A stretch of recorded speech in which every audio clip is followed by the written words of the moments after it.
Pada bab ini, kita akan membahas tentang pengenalan dan konsep dasar perpindahan panas. Beberapa tujuan yang diharapkan dari pembahasan bab ini antara lain. 1. Memahami bagaimana termodinamika dan perpindahan panas saling berkaitan. 2. Membedakan energi termal dengan bentuk energi lainnya, dan perpindahan panas dengan bentuk perpindahan energi lainnya. 3. Menggunakan konsep kesetimbangan energi umum dan kesetimbangan energi pada permukaan. 4.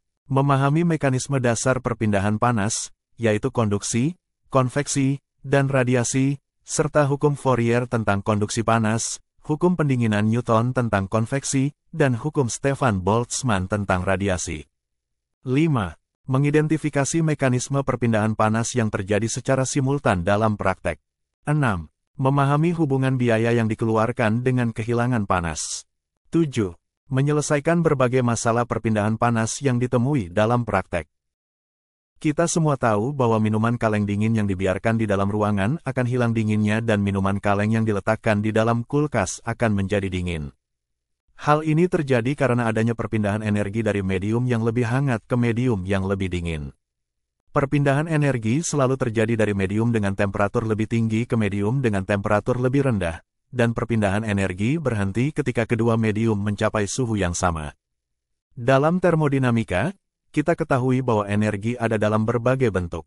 Fokus kita adalah energi panas, yang merupakan bentuk energi yang dapat dipindahkan dari satu sistem ke sistem lain sebagai akibat dari perbedaan temperatur.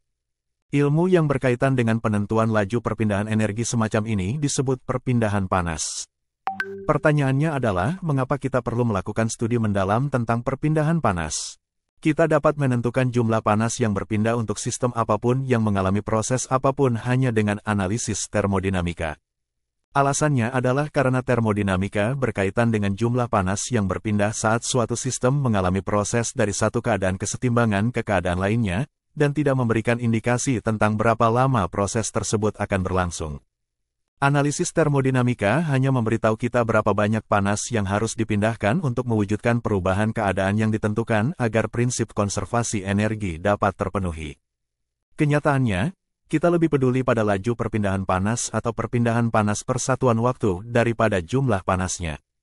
Sebagai contoh, kita dapat menentukan jumlah panas yang dipindahkan dari termos ketika kopi panas di dalamnya mendingin dari 90 derajat Celcius ke 80 derajat Celcius hanya dengan analisis termodinamika. Namun, seorang pengguna atau perancang termos biasanya lebih tertarik pada berapa lama waktu yang dibutuhkan hingga kopi panas di dalamnya mendingin hingga 80 derajat Celcius, dan analisis termodinamika tidak dapat menjawab pertanyaan ini. Menentukan laju perpindahan panas, menuju atau dari suatu sistem disertai dengan waktu pendinginan atau pemanasannya, serta variasi temperaturnya, merupakan pokok bahasan dari ilmu perpindahan panas. Termodinamika berkaitan dengan keadaan kesetimbangan dan perubahan dari satu keadaan kesetimbangan ke keadaan lainnya. Sedangkan perpindahan panas, berkaitan dengan sistem yang tidak memiliki kesetimbangan termal, sehingga merupakan fenomena non-kesetimbangan. Oleh karena itu, studi tentang perpindahan panas tidak dapat didasarkan hanya pada prinsip-prinsip termodinamika. Namun, hukum-hukum termodinamika menjadi dasar bagi ilmu perpindahan panas. Hukum pertama mensyaratkan bahwa laju perpindahan energi ke dalam suatu sistem sama dengan laju peningkatan energi sistem tersebut. Hukum kedua mensyaratkan bahwa panas dipindahkan ke arah temperatur yang menurun. Analoginya sama dengan mobil yang diparkir di jalan menurun yang harus bergerak menurun ke arah jalan yang lebih rendah ketika remnya dilepas atau serupa dengan arus listrik yang mengalir ke arah penurunan tegangan atau aliran fluida yang mengalir ke arah penurunan tekanan total. Persyaratan dasar untuk perpindahan panas adalah adanya perbedaan temperatur. Tidak ada perpindahan panas yang terjadi antara dua medium yang memiliki temperatur yang sama. Perbedaan temperatur adalah pendorong utama perpindahan panas. Seperti halnya perbedaan tegangan adalah pendorong utama aliran arus listrik dan perbedaan tekanan adalah pendorong utama aliran fluida. Laju perpindahan panas dalam arah tertentu tergantung pada besarnya gradien temperatur atau perbedaan temperatur per satuan panjang atau laju perubahan temperatur dalam arah tersebut. Semakin besar gradien temperatur, maka semakin tinggi laju perpindahan panas yang terjadi. Proses perpindahan panas sering kita temui dalam sistem teknik dan berbagai aspek kehidupan lainnya, dan kita tidak perlu jauh-jauh untuk melihat beberapa aplikasi dari perpindahan panas. Faktanya, tubuh manusia terus-menerus melepaskan panas ke lingkungannya, dan kenyamanan manusia sangat terkait dengan laju pelepasan panas ini. Kita mencoba mengendalikan laju perpindahan panas ini dengan menyesuaikan pakaian kita sesuai dengan kondisi lingkungan. Banyak peralatan rumah tangga dirancang, secara keseluruhan atau sebagian, dengan menggunakan prinsip perpindahan panas. Beberapa contohnya seperti kompor listrik atau gas, sistem pemanas dan pendingin udara, kulkas dan freezer, pemanas air, setrika, bahkan komputer dan TV. Tentu saja, rumah hemat energi dirancang berdasarkan prinsip meminimalkan kehilangan panas di musim dingin dan penyerapan panas di musim panas. Perpindahan panas memainkan peran utama dalam desain banyak perangkat lain, seperti radiator mobil, kolektor surya, berbagai komponen pembangkit listrik, bahkan pesawat luar angkasa. Ketebalan isolasi yang optimal di dinding dan atap rumah, pada pipa air panas atau pipa uap, pada pemanas air, juga ditentukan berdasarkan analisis perpindahan panas dengan pertimbangan aspek ekonomi. Panas selalu dianggap sebagai sesuatu yang menghasilkan sensasi hangat dalam diri kita, dan kita mungkin berpikir bahwa sifat panas adalah salah satu hal pertama yang dipahami oleh umat manusia. Namun, baru pada pertengahan abad ke-19, kita mendapatkan pemahaman fisik yang benar tentang sifat panas, berkat perkembangan teori kinetik pada waktu itu, yang memperlakukan molekul sebagai bola-bola kecil yang bergerak sehingga memiliki energi kinetik. Panas kemudian didefinisikan sebagai energi yang terkait dengan gerakan acak atom dan molekul. Meskipun pada abad ke-18 dan awal abad ke-19 sudah diusulkan bahwa panas adalah manifestasi gerakan pada tingkat molekuler, pandangan yang dominan tentang panas hingga pertengahan abad ke-19 didasarkan pada teori kalori yang diusulkan oleh ahli kimia Prancis bernama Antoine Lavoisier pada tahun 1789.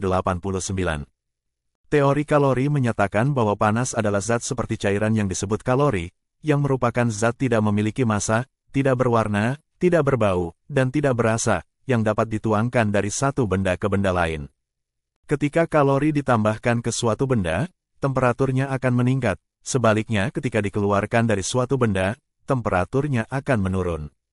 Ketika suatu benda tidak dapat menampung lebih banyak kalori, seperti ketika segelas air tidak dapat melarutkan lebih banyak garam atau gula, benda tersebut dikatakan jenuh dengan kalori. Interpretasi ini melahirkan istilah cairan jenuh dan uap jenuh, atau saturated liquid dan saturated vapor, yang masih digunakan hingga hari ini.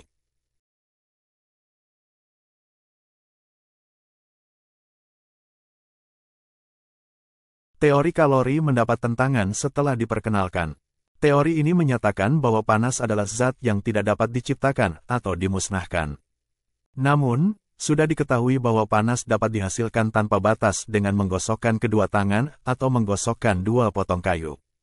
Pada tahun 1798, Benjamin Thompson dari Amerika mengemukakan dalam tulisannya bahwa panas dapat dihasilkan secara terus-menerus melalui gesekan. Validitas teori kalori juga ditentang oleh beberapa orang lainnya. Namun, hasil eksperimen yang dilakukan oleh fisikawan Inggris bernama James Prescott Joule, yang diterbitkan pada tahun 1843, akhirnya meyakinkan bahwa panas bukanlah zat, dan dengan demikian mengakhiri teori kalori. Meskipun teori kalori sepenuhnya ditinggalkan pada pertengahan abad ke-19, teori ini sangat berkontribusi pada perkembangan termodinamika dan perpindahan panas. Alat-alat perpindahan panas seperti penukar panas, boiler, kondensor, radiator, pemanas, tungku, kulkas, dan kolektor surya dirancang berdasarkan analisis perpindahan panas. Masalah perpindahan panas yang dihadapi dalam prakteknya dapat dibagi menjadi dua kelompok. 1. Masalah rating atau laju. 2. Masalah sizing atau ukuran. Masalah rating berkaitan dengan penentuan laju perpindahan panas untuk sistem dengan perbedaan temperatur tertentu, sedangkan masalah sizing berkaitan dengan penentuan ukuran sistem untuk memindahkan panas pada laju tertentu dengan perbedaan temperatur yang ditentukan. Proses atau peralatan perpindahan panas dapat dipelajari baik secara eksperimen dengan pengujian dan pengukuran, maupun secara analitik dengan analisis atau perhitungan. Pendekatan eksperimen memiliki kelebihan bahwa kita berurusan dengan sistem fisik yang nyata, dan kuantitas yang diinginkan ditentukan melalui pengukuran, dalam batas kesalahan eksperimen. Namun, pendekatan ini mahal, memakan waktu, dan seringkali tidak praktis. Selain itu, sistem yang kita analisis mungkin belum ada. Misalnya, ukuran sistem pemanas sebuah bangunan biasanya harus ditentukan sebelum bangunan tersebut benar-benar dibangun berdasarkan dimensi dan spesifikasi yang diberikan. Pendekatan analitik dan juga pendekatan numerik memiliki keuntungan karena cepat dan murah, tetapi hasil yang diperoleh tergantung pada akurasi asumsi dan idealisasi yang dibuat dalam analisis. Dalam studi perpindahan panas, seringkali kompromi yang baik dicapai dengan mengurangi pilihan menjadi hanya beberapa melalui analisis, dan kemudian memverifikasi temuan tersebut secara eksperimental.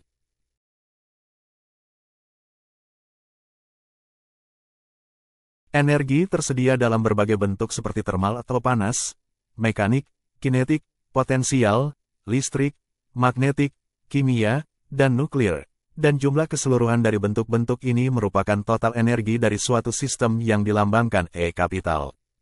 Bentuk-bentuk energi yang terkait dengan struktur molekul suatu sistem dan tingkat aktivitas molekul disebut dengan energi mikroskopis. Jumlah dari semua bentuk energi mikroskopis ini disebut energi internal suatu sistem yang dilambangkan dengan U kapital. Satuan internasional untuk energi adalah joule atau kilojoule. Dalam sistem Inggris, satuan energi adalah British Thermal Unit atau BTU, yang didefinisikan sebagai energi yang dibutuhkan untuk menaikkan temperatur 1 derajat Fahrenheit dari 1 pon massa air pada kondisi 60 derajat Fahrenheit. Besaran kilojoule dan BTU hampir identik di mana 1 BTU sama dengan 1,055056 kilojoule. Satuan energi lain yang terkenal adalah kalori, di mana 1 kalori sama dengan 4,1868 joule, yang didefinisikan sebagai energi yang dibutuhkan untuk menaikkan temperatur 1 derajat Celcius dari 1 gram air pada kondisi 14,5 derajat Celcius. Energi internal dapat dianggap sebagai jumlah dari energi kinetik dan energi potensial molekul. Bagian dari energi internal suatu sistem yang terkait dengan energi kinetik molekul disebut sensible energy atau sensible heat. Kecepatan rata-rata dan tingkat aktivitas molekul berbanding lurus dengan temperatur. Oleh karena itu, pada temperatur yang lebih tinggi, molekul-molekul akan memiliki energi kinetik yang lebih tinggi, sehingga sistem akan memiliki energi internal yang lebih tinggi.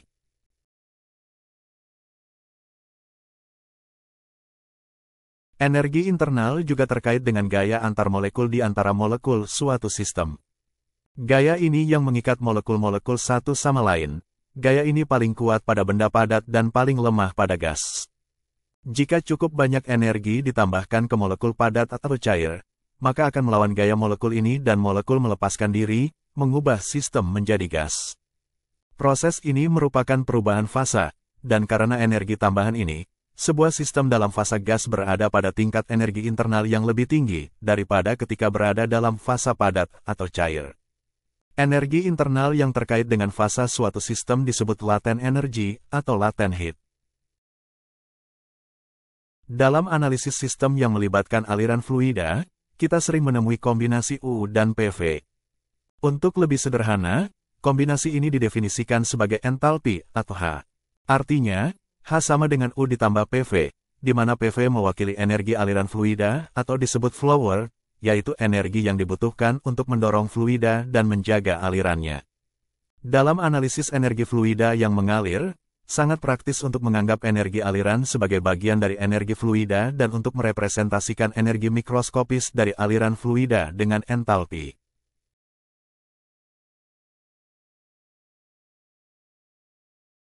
Kalor jenis didefinisikan sebagai energi yang dibutuhkan untuk menaikkan temperatur suatu zat sebesar 1 derajat per 1 satuan massa. Dalam termodinamika, kita tertarik pada dua jenis kalor jenis, yaitu kalor jenis pada volume konstan atau CV dan kalor jenis pada tekanan konstan atau CP. Kalor jenis pada volume konstan dapat dianggap sebagai energi yang dibutuhkan untuk menaikkan temperatur suatu zat sebesar 1 derajat untuk satu satuan massa ketika volumenya dijaga tetap. Sedangkan energi yang dibutuhkan untuk melakukan hal yang sama ketika tekanannya dijaga tetap adalah kalor jenis pada tekanan konstan.